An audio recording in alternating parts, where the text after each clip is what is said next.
आप सभी साथियों का मैं ज्ञानेंद्र बैसला अपने YouTube चैनल ज्ञान की ज्योति में स्वागत करता हूँ।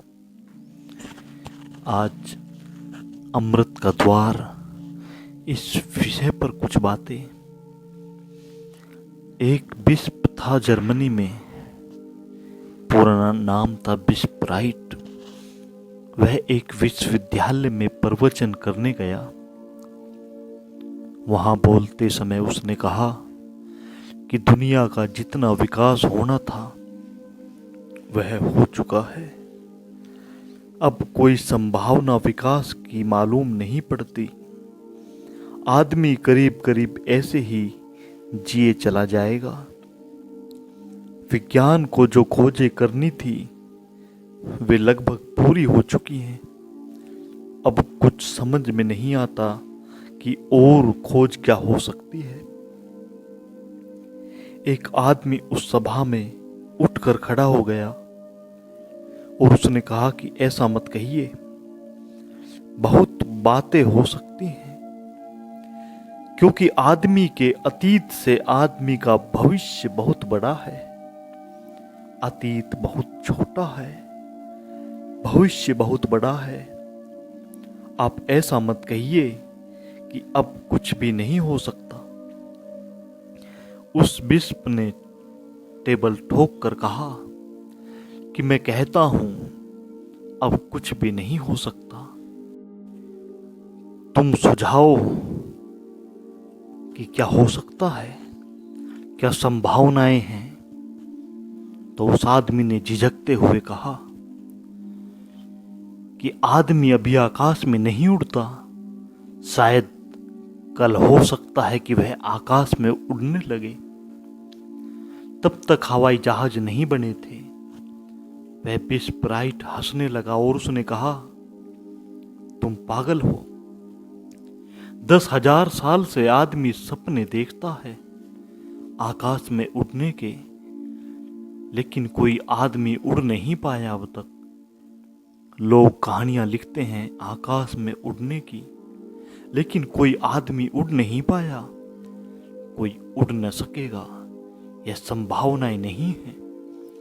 और आप हैरान होंगे, उसी बिशप राइट के 2 लड़कों ने 25 साल बाद हवाई जहाज का निर्माण किया।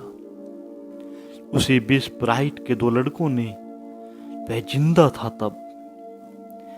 बिशप राइट ने अपनी आत्मकथा में लिखा है कि मैं हैरान हो गया हूं, मुझे कल्पना भी नहीं थी कि मेरे ही लड़के, वो राइट्स ब्रदर्स, वे उसी बिशप राइट के लड़के थे, विल्बर और ओलिवर राइट। वे दोनों उसी के लड़के थे कि मेरे लड़के मेरे ही घर में पहला हवाई जहाज निर्माण कर लेंगे। इसकी तो मैं कल्पना ही नहीं कर सकता था, क्योंकि मैं तो कहता था कि दुनिया में कोई भी नहीं कर सकेगा। आदमी का भविष्य आदमी के अतीत से बहुत बड़ा है, इसीलिए निराश होने का कोई कारण भी नहीं है, जरा भी कोई कारण नहीं है।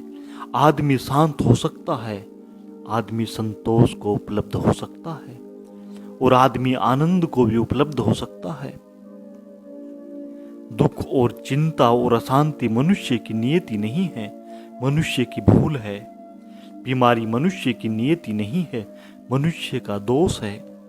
स्वास्थ्य संभव है, जैसे शारीरिक स्वास्थ्य संभव है वैसे ही मानसिक स्वास्थ्य भी संभव है। जैसे शारीरिक स्वास्थ्य होना संभव है और रोज संभावना बढ़ती जाती है मनुष्य के शारीरिक स्वास्थ्य की, क्योंकि हम शरीर विज्ञान की खोज में लगे हैं, ऐसे ही मनुष्य के आत्मिक स्वास्थ्य की संभावना भी बढ़ सकती है अगर हम आध्यात्मिक विज्ञान की खोज में लगें। लेकिन आत्मिक विज्ञान के नाम पर हम अंधविश्वासों में पड़े हैं, तो फिर यह विकास नहीं हो सकता। आत्मविज्ञान के नाम पर हम अंधविश्वासों को पकड़े हुए हैं। विज्ञान के नाम पर आदमी बहुत दिनों तक जादू टोनों को पकड़े रहा। मैजिक था, लेकिन साइंस नहीं थी।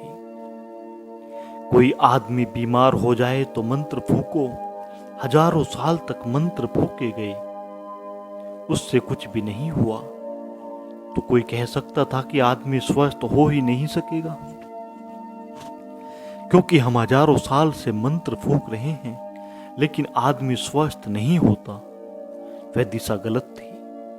वह आदमी के स्वस्थ होने की संभावना नहीं थी, वह दिशा गलत थी। मंत्र फूकने से कुछ भी नहीं हो सकता था। लेकिन फिर आदमी ने खोजबीन की, रुक नहीं गया। उसने विज्ञान को खोज लिया, उसने मेडिकल साइंस को खड़ा कर लिया। वह अभी भी पूरी खड़ी नहीं हो गई है, लेकिन रोज कदम आगे बढ़ते जाते हैं और इस बात की संभावना बढ़ती चली जाती है कि एक जमाना आए कि आदमी को बीमार रहने के हम सारे कारणों पर विजय पा लें, उसके स्वास्थ्य की हम सुनिश्चित व्यवस्था कर लें। जो शरीर के लिए हो सकता है वह मन के लिए क्यों नहीं हो सकता? लेकिन मन के संबंध में भी हम जादू टोने की स्थिति में हैं। अभी मन के संबंध में हमारी विज्ञान की स्थिति पैदा नहीं हुई। एक छोटी सी कहानी मुझे स्मरण में आती है कि एक समुद्र के किनारे एक बाप अपने बेटे को लेकर टहलने गया। छोटा था बेटा उसका, वह उसको लेकर समुद्र के किनारे टहल रहा था। सांझ सूरज ढल रहा है। वह छोटा बेटा अपने बाप को बड़ा ताकतवर मानता है। बाप उसके सामने अकड़ कर भी चल रहा है। जो भी बच्चा पूछता है वह उत्तर दे रहा है और बच्चे को सभी उत्तर सही मालूम पड़ते हैं, क्योंकि बाप कह रहा है तो ठीक ही कह रहा होगा। हालांकि बाप के दिए गए उत्तर में और बच्चों के दिए गए उत्तर में कोई बहुत बुनियादी फर्क नहीं होता। अज्ञान करीब करीब बराबर है। बच्चे की प्रशंसा भरी आंखों से बाप बहुत खुश हो गया। तट पर कोई भी नहीं है। फिर सूरज डूबने लगा। उसने अपने लड़के से कहा कि देख, अब मैं सूरज को आज्ञा देता हूं कि डूब जा। और उसने जोर से कहा कि गो डाउन, गो डाउन। वह सूरज तो डूब ही रहा था। वह सूरज डूब गया। वह बच्चा चकित खड़ा रह गया। उसने अपने बाप को कहा, do it again daddy, do it again. एक बार और करके दिखाएं पिताजी, बहुत मजा आया, एक बार और करिए।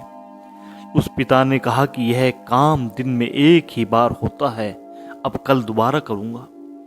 मंत्र की ताकत इतनी है कि मैं एक ही बार कर सकता हूं, अब कल करूंगा।